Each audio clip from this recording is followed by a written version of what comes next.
you know my store? Have you seen my YouTube channel at all? I mean, because a lot of people know me by now. I've got it bookmarked. I've seen a number of your videos. I know you're being stalked. Oh, and I got to tell you that last one where you had your camera pointed up in the air, and you're like, what's the odds that guy's going to fly right over my head? Yeah. And he comes right over your head. I mean, it was just, I mean, I know, dude, I have been studying what's going on in this world now for, my college kind of woke me up to a lot of what's going on in the evil empire. And I just pieced out in 2006. I was like, that's it, I'm done. I don't want blood on my hands. But my understanding of what's going on in this world really intensified when I got here, because as a teacher, I've got more than my fair share of downtime, right? And so I started doing a lot of research, and I started meeting a lot of people that do a lot of research. And I got to tell you, over the almost 15 years that I've been here, I have found, now I understand that this world that we live in is completely different than the average person thinks it is. Yeah. And we could even, and you would probably agree with me, that the average person is really under a spell, right? They're looking at the same world that you and I are looking at, but they're seeing something completely rosy and flag wavy and capitalism and greatness and what's a great country. It's we're living in Twilight Zone.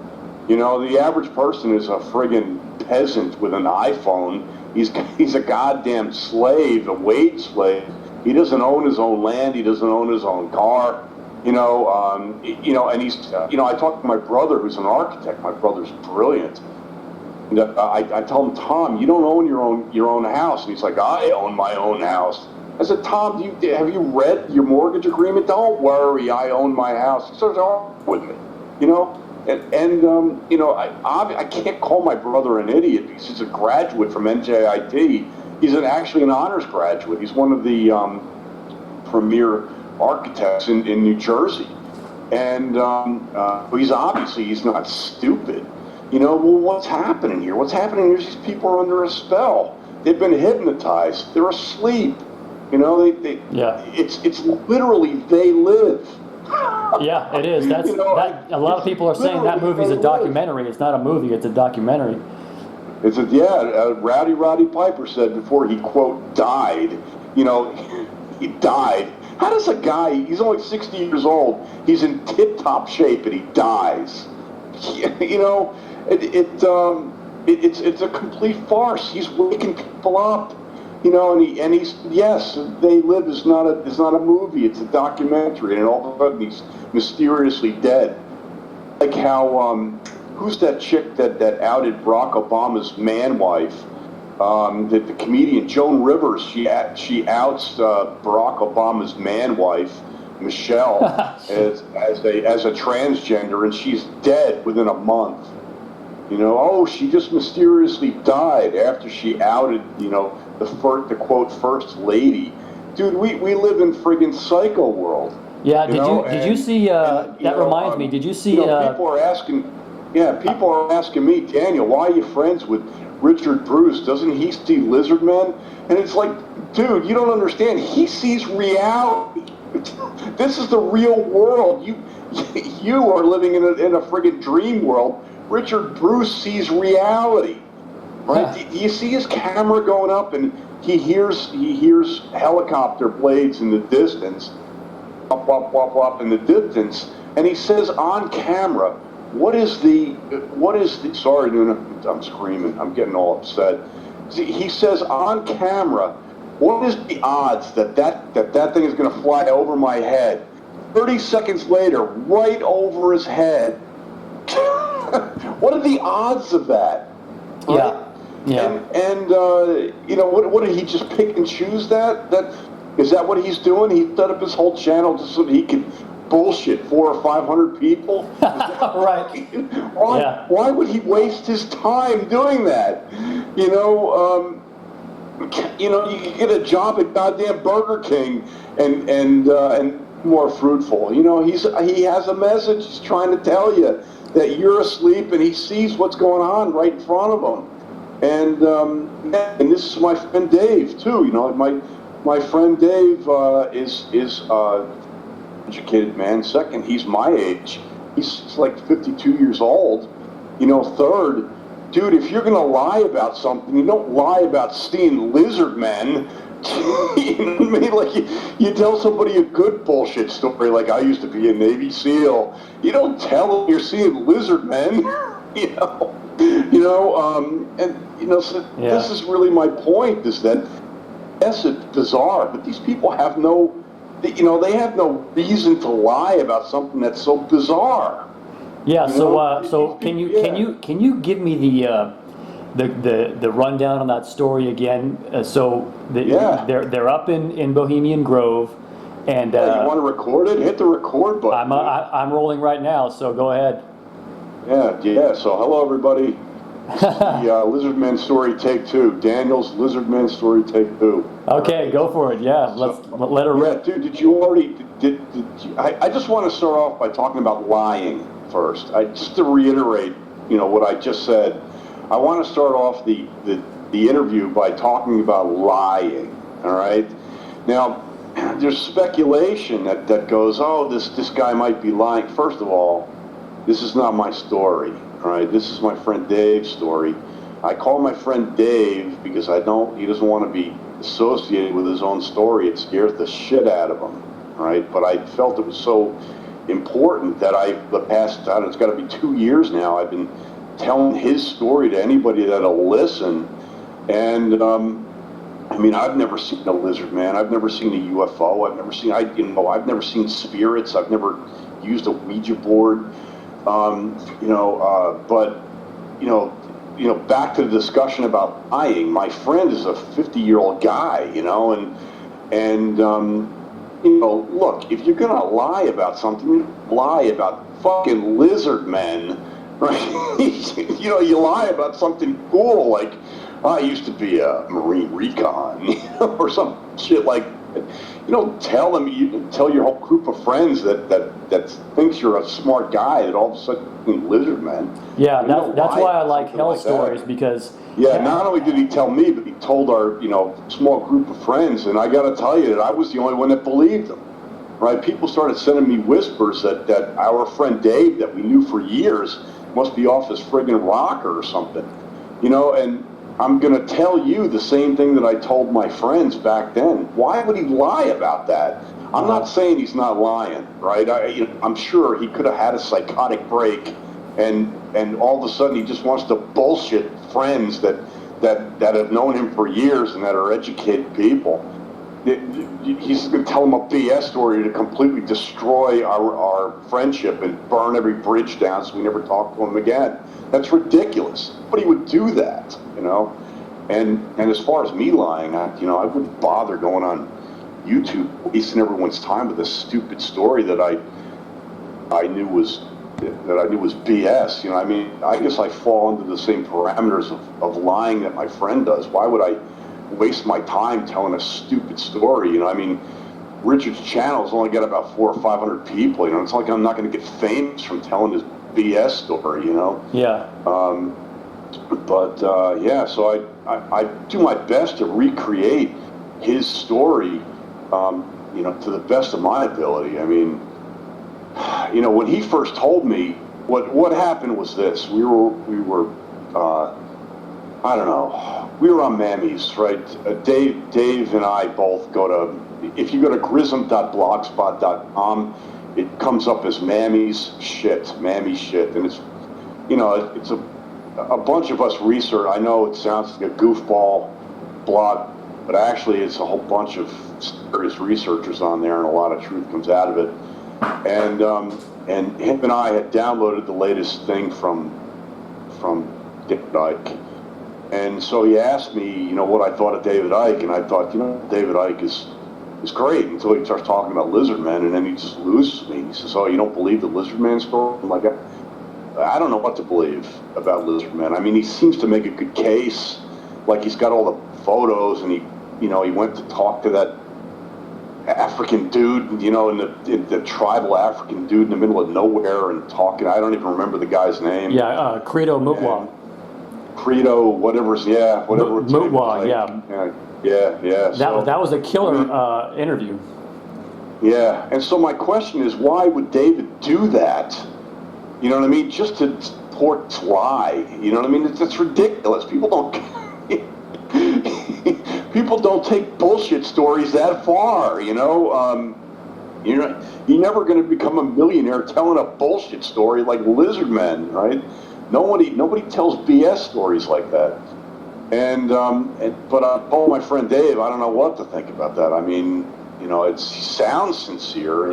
Most people think I'm crazy for even giving it credence. I mean, but whatever. And so he says, all right, well, I got a story for you then. And I said, lay it on me, And so he says, I got an invitation to Bohemian Grove. And I'm like, really?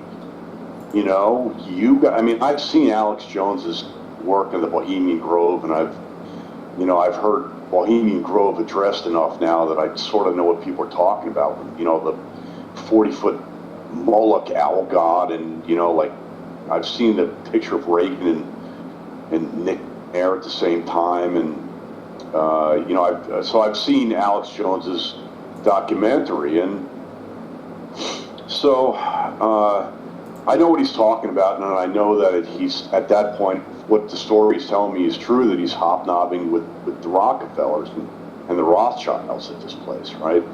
So he tells me, yeah, I got invited, and I went there, and he told me that he actually went there multiple times. Like, I was under the impression the first time he told me that he'd only gone once, and it scared him, and then he left. And he says, no, he says, I went a couple of times, and I said, why did they invite you? And he says, well, it's just something that I know about my friend Dave, is that he's an artist. He has artistic skills. He does mural work. And so he told me that when the Bohemian Grove wants work done, right, what they do is they find people that have skill, and they invite them to the club, right? And they don't hire outside contractors for, I guess, reasons of secrecy. I don't know. I don't know what the hell's going on with these people. So he tells me that the last time he went there, right, that there was this guy there, and he was running around telling everybody he was a Christian. He's a Christian. I'm a Christian, right? He's running around telling everybody he's a Christian, right? And so it just, he keys in on this guy, like he notices this guy's face and who he is, because he keeps saying this, I'm a Christian over and over again, right? So he notices that the guy happens to be sitting next to him at dinner, right? That, they go into this dining hall, and they're all having dinner together, and the guy at his table sitting next to him happens to be this Christian guy, right? And he finds out that it's a Rockefeller. And so I asked my friend if it was like was it Nick, or was it Dave, or was it, which Rockefeller was it? I don't remember his answer. I think it was probably because he didn't know, or he couldn't remember. Like, maybe he told me and I can't remember. I don't know. It was a few years ago. But he's chatting with this guy, and finds out he's a Rockefeller, and then after dinner they go back to the bungalow to to go to sleep, and so the way he described is that, you and I both have a contemporary understanding of what Bohemian Grove is. These ground of, like, the rich and powerful, and they go out camping in the woods, right? So it's bungalows in the woods, right? So you go to sleep, and he wakes up the next morning, and he's got to use the bathroom, and he grabs a shaving kit, and he starts shuffling over to the bathroom, and the door's ajar, right? And he peeked in because he just doesn't want to,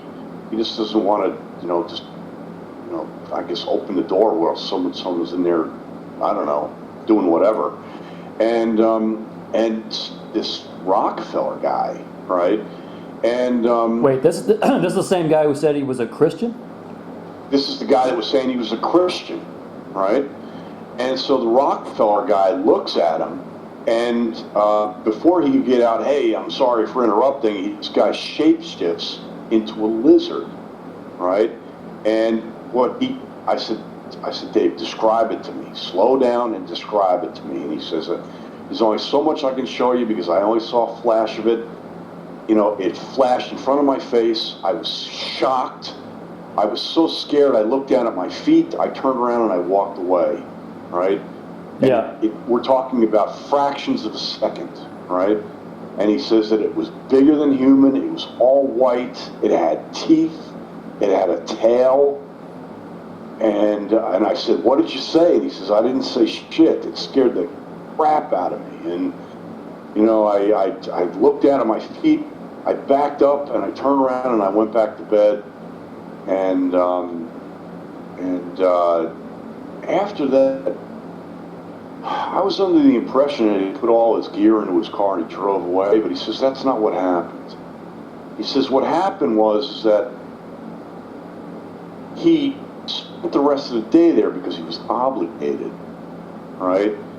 And that guy, the Rockefeller guy, walking around, oh, I'm a Christian, began giving him sheepish looks all day long. Sheepish? Right? Yeah, and he stopped all his rap about I'm a Christian. Right? And he says, I avoided that dude and he avoided me. And when we did make eye contact, he looked down and walked away. And so that's the Lizard Man story, you know. And, you know, so since then I've had people contact me, and one guy from Germany said, yeah, I saw it. I was in the barracks, and something ran through our barracks, and when it ran under the light, that's what it was. Yeah. It ran into the tent or into the barracks, ran through the barracks, ran out the other side, and, you know, everybody was shocked, like, what the fuck was that? And that was it, you know, but... So I don't know, dude. I don't know, Richard. I mean, I didn't, you know. Yeah. You know, this is my friend Dave telling me this. So, you know, is he lying to me? Your baby crying outside the window. I can't hear it. Hold on, dude. Look, I can't. No, right. I can't hear it. So. But actually, just to be clear, a lot of people, when they hear something like that, they just don't have the internal belief structure to handle it. There are people that I know that are actually, just as you were describing, I know that they've got more brains than I do, but their belief system won't allow them to see reality. But if you look at the evidence, as David I pretty well points out, there's just too many people saying exactly what you just said, and I mean, almost down to a T. In fact, online, if you go to the channel 3X on YouTube, there's a guy named Preston Nichols who says that he actually worked in a radio station because he was a radio electronics operator, and he says, I'll swear on a stack of Bibles there was a lizard man in that office. I had an office in the radar tower. It was the first office on the second floor in the back. Mm-hmm. Next to my office was another office, and I remember, I swear on a stack of Bibles, I remember a lizard man in that office. And he says exactly what your friend Dave said, which is that the guy that he worked with was a white-skinned lizard man and looked pretty much like what you would expect if you are going to put together a lizard man. And he said he was between 6 and 7 foot tall, so he was a lot taller. And but the white skin matches. The white scales matches what your friend's story. So and we know from other stories, and this completely matches the white Draco reptilian, and the what's interesting is it's almost, you might say, kind of reflected in the Earth stratosphere hierarchy, because among their reptilian races there's all different colors, but whites are the highest. and it's I think it was James, this one guy. I forget what his I'm missing his name offhand, but James Bartley. That is James Bartley. He describes, maybe it's somebody else, but they describe that the reptilian culture is kind of transferred to ours because they have control over it, which, as you know from my channel, is my working belief system, which is that they do in fact have control over us. And even though, I think there's probably the same with humans, they're individuals, but somebody made me aware along the line that I hadn't considered this. You know what? I didn't remember you saying that in the original story. The guy was running around saying he was a Christian. But it's interesting that you... I wasn't, I was told after the fact that once I put out that Brian Rue video, Dave realized that I was serious about telling that thing, and so he filled in a couple of blanks. He says, what you got wrong was that I left that place directly after that. I didn't, because I was obligated to stay there. And so I saw that dude walking around. Right. And what made that guy stick out to me even before dinner was the fact that he was walking around telling everyone that he was a Christian. Well, you know what? It's interesting that you say that, because as a matter of fact, he may not be lying. There's I don't know if you're familiar with Scripture at all, but there's a really interesting quote in Scripture that many people don't know that actually proves, if you were a person that goes by Scripture, but it proves that we have intelligent, sentient, non-humans that are sexually compatible with humans living among us. Whoa. And yeah, that's the really wild part. So check it out. I'll read it to you. It's I know it by heart actually. It's Jeremiah 31:27. It says, "Behold, the days come, saith the Lord, that I will sow the house of Israel and the house of Judah with the seed of man and the seed of beast." Wow. And if you stop and think about it for that 1 second, if the word beast is being used to describe regular animals such as donkeys, pigs, or horses, or something else, it doesn't make sense that he would say that he would mix the seed of the Jews with the seed of non-sentient animals, regular animals. So, and we hear about this whole thing with the hybrids. The hybrids exist. As a matter of fact, there's actually a lot of science fiction, such as The Devil Lady, if you ever want to check it out, which seems to kind of indicate that we do have beasts living among us. In fact, that's a Japanese show, by the way, Japanese anime show. But if you check out a lot of the Japanese stories, they are a lot more. In fact, they just came out with a very popular movie called Wolf Children, in which the opening line basically says, "This is a true story. This is not a lie." And now, of course, it's an animation, so who's gonna really take that seriously if you're not inclined to believe it. But what I find, Daniel, is that the brain of a person is either wired to be able to realize something like that could be, or it is not, and that in itself is not intelligence based. If you're watching this, it's not too late.